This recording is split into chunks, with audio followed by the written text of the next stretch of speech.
16th April 2000, people gathered in the sweltering heat of Chaitra to bid adieu to a great departed soul.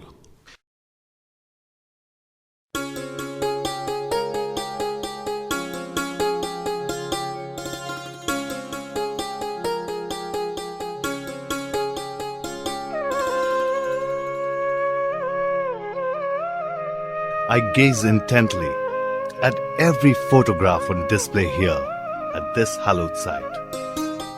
It is as though Appasaheb's life's journey is being played out here, which I wish to tell you. Here is Govindrao Pawar, Appasaheb's father, a noble personality, a tall, fair and healthy philanthropist who was as fiercely independent as gregarious. She is Shardabai, Appasaheb's mother, an educated lady of such great courage and determination that she even managed to balance a household of 12 children all by herself while being actively involved in a career in politics. Thus, Appasaheb came into this world on the 13th of June 1929, inheriting a distinct advantage: the determination and philanthropy of his parents, which was to unfold in a million different ways in his life's journey. They were 12 siblings. The eldest Vasant, then Dinkar, Yashwant, Anant, Madhav, Suryakant, Sarla, Saroj, Sharad, Meena, Pratap, and the youngest, Neela. After Vasant's sudden demise, it was Appasaheb who donned the mantle of the man of the house. Appasaheb completed his primary education at MES school in Baramati quite uneventfully. However, it was while studying at Karmavir Anna school at Satara that new horizons opened up for him. It was the earn while you learn principle here that taught him financial independence. His father, Govindrao Pawar, used to engage in fundraising activities for Anna school, and this is how Appasaheb came in contact with other intellectuals and eminent people who were constantly in touch with the Pawar household. And this is when the fires of patriotism and service were stoked in young Appasaheb. After Seva Dal was established, which was a voluntary service organization, Appasaheb joined them as a volunteer, and during the time had the good fortune of being in the periphery of legends like Mahatma Gandhi. Appasaheb took admission to SP College in Pune. However, his interest really lay in agriculture, and so the next year saw him at the Agricultural College, where, other than academics, Appasaheb was actively involved in exercise, weightlifting, and wrestling, along with expanding his social circle. Due to his popularity and natural talent for leadership, he was even appointed secretary at the Gymkhana, which is the university sports club. Appasaheb had the ability to excel at any subject that he undertook, and not surprising then, if the university should confer a doctorate of science on him, when he wasn't even a postgraduate. This was the first of its kind doctorate degree to be conferred by the university, and Appasaheb was indeed a worthy recipient. The academic chapter thus ended, and life took on a new turn. There were talks of marriage in the air, and who was the bride?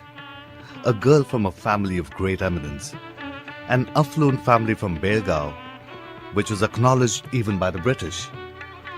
A glorious alliance soon took place, and the girl Subhadra became Ratnaprabha. Born to riches and splendor, Ratnaprabha, as the name implies, was indeed a rare gem. She stood by Appasaheb's side through thick and thin. Such was the devotion to Appasaheb that she stoically bore everything that entailed being Appasaheb's wife. Appasaheb's parents had all of 60 to 70 acres of land, which they had acquired after a lifetime of sheer hard work and toil. Appasaheb was interested in agriculture, but his mother insisted that only one particular son should till the land. Appasaheb graciously submitted to his mother's will and chose to leave home quietly. Though newly married, he left his wife at home and took up a job in Gwalior, which paid a modest 90 rupees a month.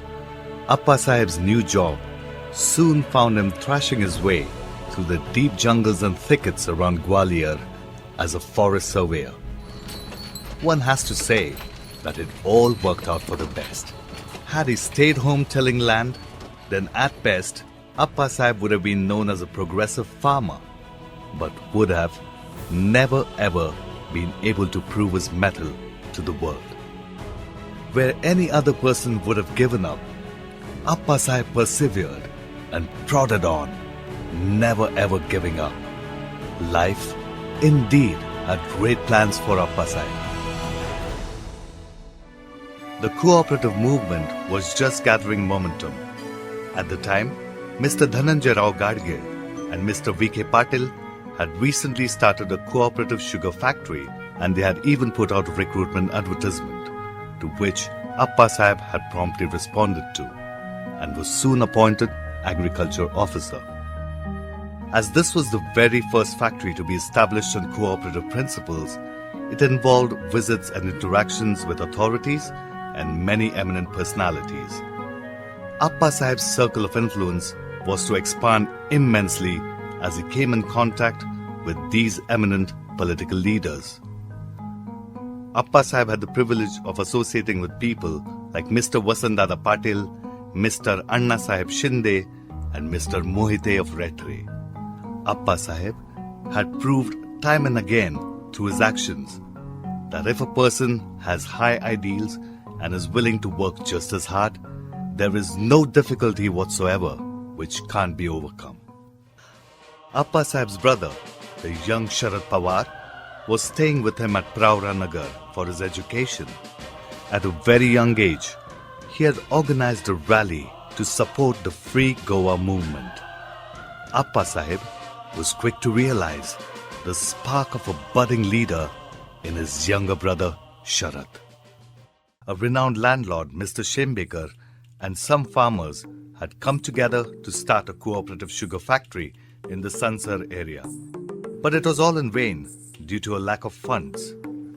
The landlords in this area, the Zatsak brothers, along with Govindrao and the rest of the management, started primary work on the project. Appasaheb got the post of secretary due to his previous experience in the cooperative field.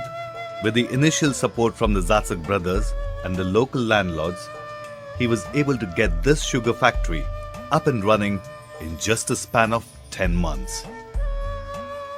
Mr. Mohite Patil from Akluz invited Appasaheb to take over as managing director in the Yashwant Cooperative Sugar Factory in the year 1959. Appasaheb, as usual, got this factory working efficiently as well, using all his previous experience. He worked hard and established its administrative system. He did not work as a mere employee of this factory, but did some real constructive social work. Because of his hunger for social reforms, he initiated poultry farming. Other than that, he also cultivated mango groves and sugarcane set plots. Even today, we can see the influence of his work in the day-to-day working of the factory. He worked hard to establish all these projects for not one, not two, but for 7 long years. As a result of this passion, he could not spend ample time with his family, as much as he was supposed to. The Pawar family believed in the philosophy of the Peasant and Workers' Party of India. The eldest brother Vasant was rising steadily as a political star in the year 1956, but unfortunately, due to his sudden and shocking demise in 1964, the political journey of the Pawar family received a sudden setback. A new political opportunity was soon to emerge for the Pawar family in the form of a young Sharad Pawar. Appasaheb's unflinching and fierce loyalty to family honor even made him give up his job at Akluz to come and stand firmly behind his brother Sharad. He canvassed extensively for young Sharad by garnering all the popular support and also went to the extent of putting his last penny at stake. Mr. Sharad Pawar won this election mainly due to his pioneering work in water management and his young and dynamic leadership in the Congress party.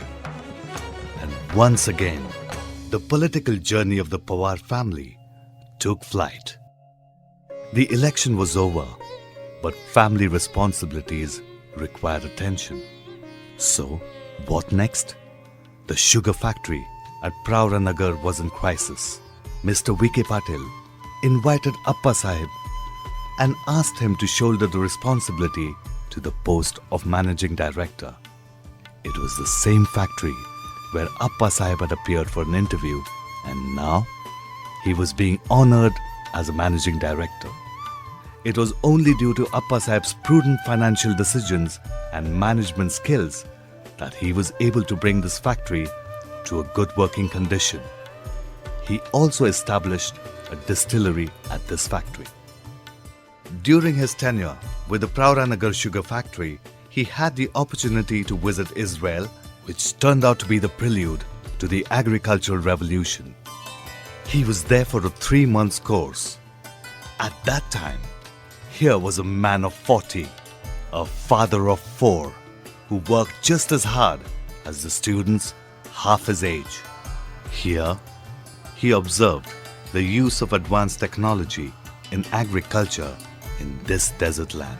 He also observed higher milk-yielding breeds of cows, goats and sheep and was highly impressed. Upon his return to India, he started lecturing extensively on his experience in Israel, thus encouraging farmers to incorporate the Israeli technology in their chosen fields. The expansion of the Chhatrapati Cooperative Sugar Factory was going on. Appasaheb had worked there as a secretary, but now he was invited there as the managing director. He soon brought this factory to a firm footing. However, his passion for social work would just not allow him to rest. The higher milk-yielding breeds of cows that he saw in Israel were making him restless. He wanted to introduce these hybrid cows to Indian farmers. But as he followed the principle of seeing is believing, he organized the exhibition of these very cows at the cooperative factory premises with the help of the chairman along with Mr. Manibai Desai of Baif. As a result of this exhibition, the local farmers started rearing this breed of cattle. No business can progress without stable market conditions. Appasaheb wanted the government to purchase this milk, and for the first time, milk was collected and stored at the Chhatrapati Cooperative Sugar Factory. Appasaheb had a passion for trees and nature. For the first time ever, he brought coconut trees from the Konkan region to the Baramati area. Soon, the coconut was to become a regular feature in every household. The election of the Chhatrapati Cooperative Sugar Factory was declared, and Appasaheb decided to contest it. He became the director, and later he held the position of chairman. However, he wanted to commit himself totally to social work, thus resolving never to serve under anyone ever again. He resigned from the chairmanship after 2.5 years. He had already purchased his own farmland. He also got the additional responsibility of respecting his mother's last wishes and look after his family land. Furthermore, Mr. Sharad Pawar had started his social work by establishing the Agricultural Development Trust with the help of 2 Australian missionary ladies, Miss Hughes and Miss Wozer. But he was busy in his political commitments and responsibilities, so decided to hand over the entire responsibility of the trust to Appasaheb. Appasaheb at last got a real platform to serve society selflessly along with these missionary ladies. Appasaheb educated people on the importance of maintaining hybrid cows. The farmers and farm workers soon realized the potential of this business, and it spread quite successfully. Many milk cooperative societies sprung up in this area, literally giving employment to thousands. Let's call our attention to the farmer suicides in Marathwada. There was acute drought in the Baramati area too, but there was not a single incident of suicide or farmer suicide reported in the Baramati and surrounding areas. Perhaps, maybe the reason for all this is Appasaheb and his hybrid cows. Appasaheb successfully implemented poultry while at Akluz, and he started the same project in the Baramati area. He extended training to the farmers through the Agriculture Development Trust. He also visited Tasgao and Vita poultry farms along with the farmers. Later, this business was to start on a grand scale in the Baramati region. Baramati Agro may have been the brainchild of Mr. Sharad Pawar, but it was fully established and extended by Appasaheb.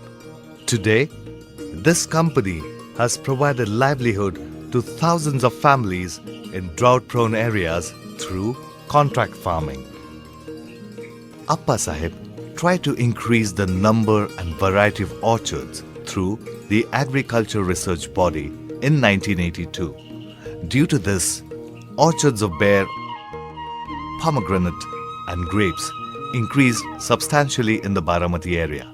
Appasaheb was indefatigable as usual, while traveling with farmers, roughing it out in state transport buses over long distances.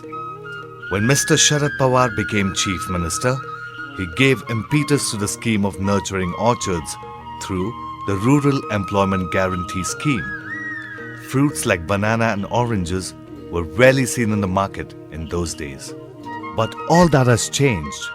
Now we see a variety of fruit in every household, and the credit goes largely to Mr. Sharad Pawar and to some extent Appasaheb. The sericulture industry is mostly seen in the southern state of Karnataka, particularly in the cities of Mysore and Bangalore. Appasaheb visited these places and was quick to spot a new opportunity. He soon implemented the project at the trust with the help of the government. The work of cultivating cocoons to make silk threads was thus started at the trust. As a result, many small and marginal farmers were engaged in this industry. Thousands of acres of land in the Baramati area was utilized for this industry. Though Nagpur is the center for the sericulture industry in Maharashtra, Baramati soon surpassed it in production and came second behind Mysore. And Appasaheb Pawar may rightly deserve credit for this. Appasaheb once again visited Israel in 1980, only to see it completely change in terms of agricultural technology. People normally bring back costly perfumes or wine from trips abroad, but not Appasaheb. Appasaheb chose to carry various types of drips and pipes in his bag. Drip irrigation was a completely unheard of concept in India, and Indian farmers depended heavily on the canal system and on the monsoons. The late Anna Sahib Shinde and the late Bhawarlal Jain accompanied Appasaheb on an Australian tour, where the three of them discussed the possibility of manufacturing indigenous drip irrigation systems in India. The late Bhawarlal Jain from Jalgaon got it to reality by setting the first manufacturing unit in India. Drip irrigation thus became Appasaheb's passion, which were to take 20 years of his life, where he obsessively campaigned for its effective implementation through the trust. He started demonstrations at the trust and never discriminated against anyone while teaching about drip irrigation. Whether he was a farmer or a prime minister, it just didn't matter. Today, the cultivation of orchards is impossible without drip irrigation. Appasaheb organized seminars for small groups of farmers in villages like Bori to make them understand the importance of drip irrigation. And today, the turnover of village Bori is in millions of rupees through this business. पण पाण्याला पर्याय नाही असं माझं प्रामाणिक मत आहे. म्हणून ऊर्जेच्या बद्दलचं असणारं संकट यापेक्षा पाण्याचं संकट फार मोठं भीषण आहे असं माझं प्रामाणिक मत आहे. Appasaheb's foresight and insistence on the cultivation of orchards 35 years ago could well be the reason that this area was not as badly affected by drought as it would otherwise have been. Baramati में बदलाव कैसे आया? आखिर हम अप्पा साहब को याद क्यों करते हैं? आज अप्पा साहब को श्रद्धांजलि देने का मुझे अवसर मिला, अप्पा साहब के नाम पर एक सभागृह का उद्घाटन का अवसर मिला, लेकिन सबसे बड़ा काम अप्पा साहब के नेतृत्व में हुआ वो जल संचय का काम हुआ. ये सूखी धरती जहां जहां पानी बचा सकते थे बचाने के संस्कार हुए और यहां के समाज जीवन में एक आदत लगी है कि भाई कुछ भी है भले 8 इंच 9 इंच बारिश आती होगी लेकिन हम पानी रोकेंगे और उसी पानी के भरोसे जिंदगी जीने की ताकत खड़ी करेंगे और बारामती के किसानों ने की है. There was already a few small-scale industries in existence when the government-approved industrial body, MIDC, was set up in Baramati. Appasaheb decided to pay attention towards these industries. He requested his brothers Pratap Rao and the late Madhav Rao to open a foundry and looked after its work completely.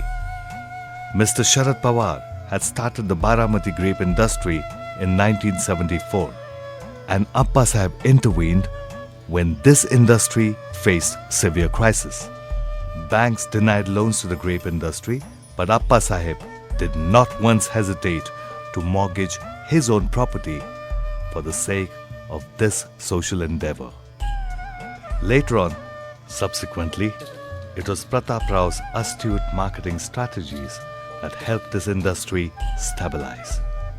MIDC requires skilled workers. Appasaheb tried to avoid the conflict between the industrialists and local workers by establishing technical institutes, which provided skilled workers to most industries.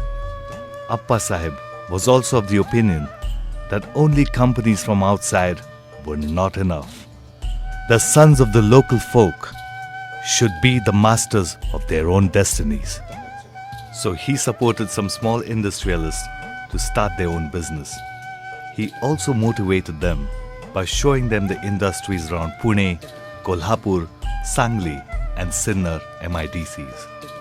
Only experts will be able to fully appreciate and understand the immense contribution of Appasaheb towards the socio-economic growth and development that we can see in Baramati today.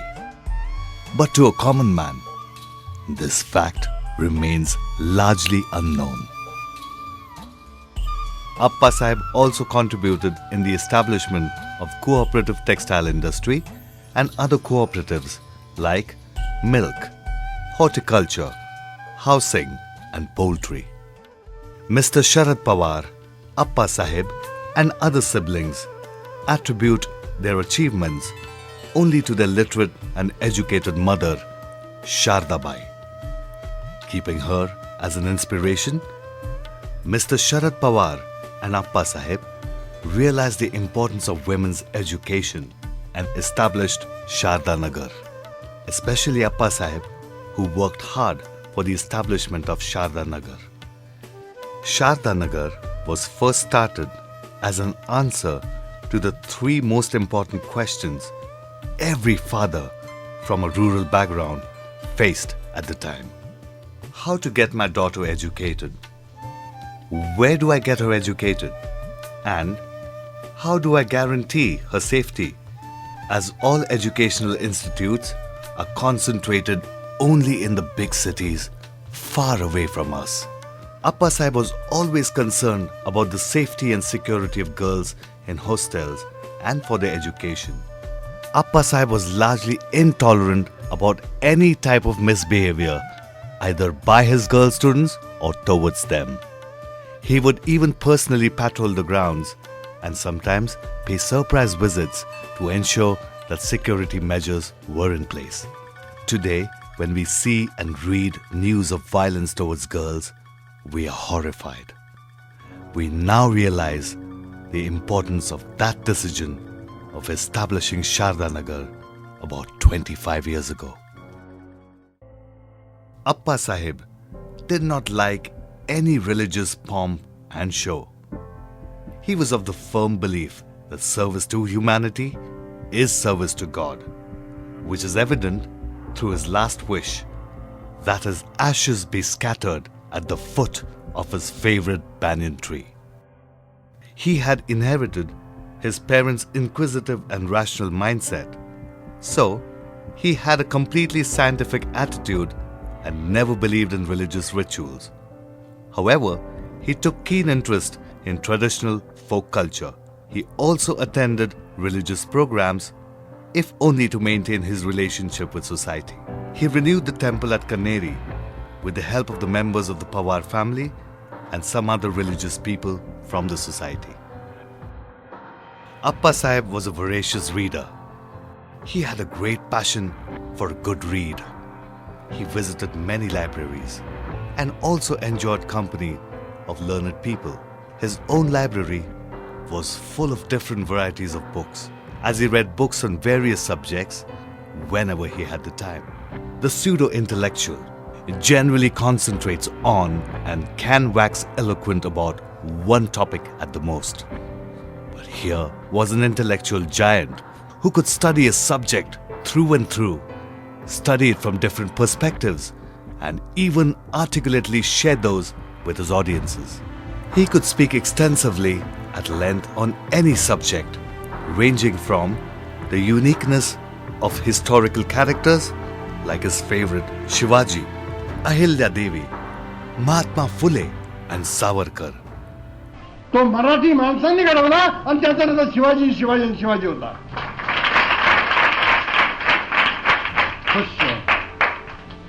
Tagore सारख्या माणसांनी लिहिलं हिंदुस्थानमध्ये इतिहास एकदाच घडला, तो मराठी माणसांनी घडवला आणि त्याचा नाव शिवाजी होता. Indeed, he had studied all those subjects thoroughly and then delivered speeches on it. His constant meditations gave birth to the book Pani, Ek Sangharshachi Thengi, which translates as water, the spark that will ignite a conflict. It is a book which prophesies the conflicts due to water scarcity in the future.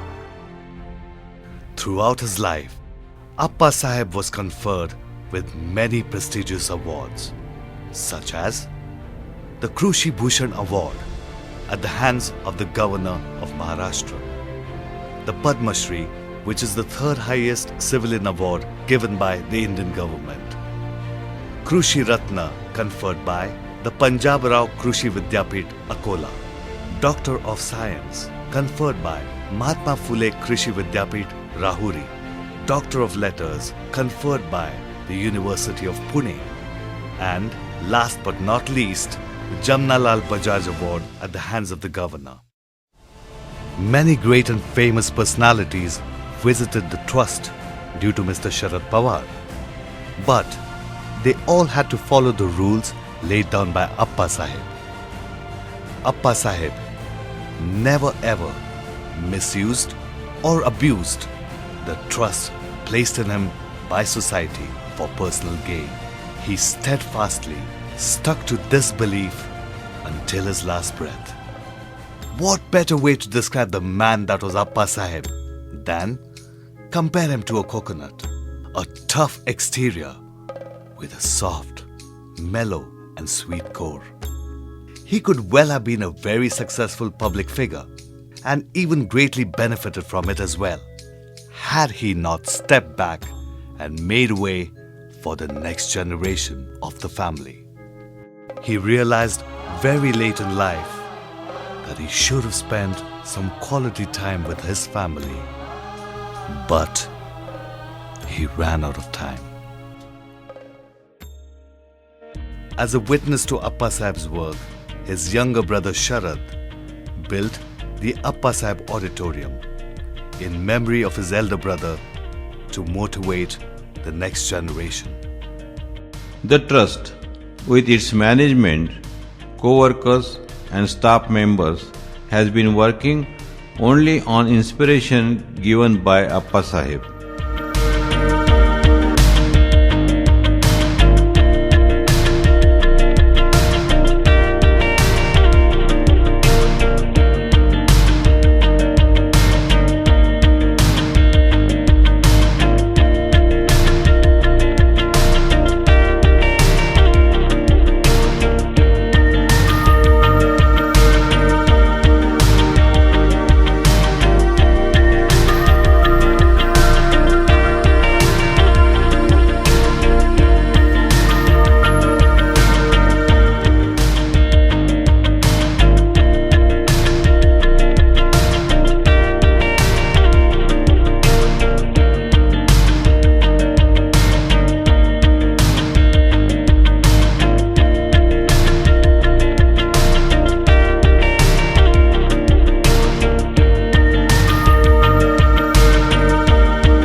In the words of Saint Tukaram, ठेविले अनंते तैसीचे रहावे, चित्ती असू द्यावे समाधान. But this contentment prevents one to go ahead to fulfill his ambitions, so Appasaheb used to say this line with the slight difference. ठेविले अनंते तैसीचे का रहावे, चित्ती नसू द्यावे समाधान. Changing ourselves according to the time is human nature. Appasaheb used to say, one who stops, stops forever. This was the principle and the life of Appasaheb.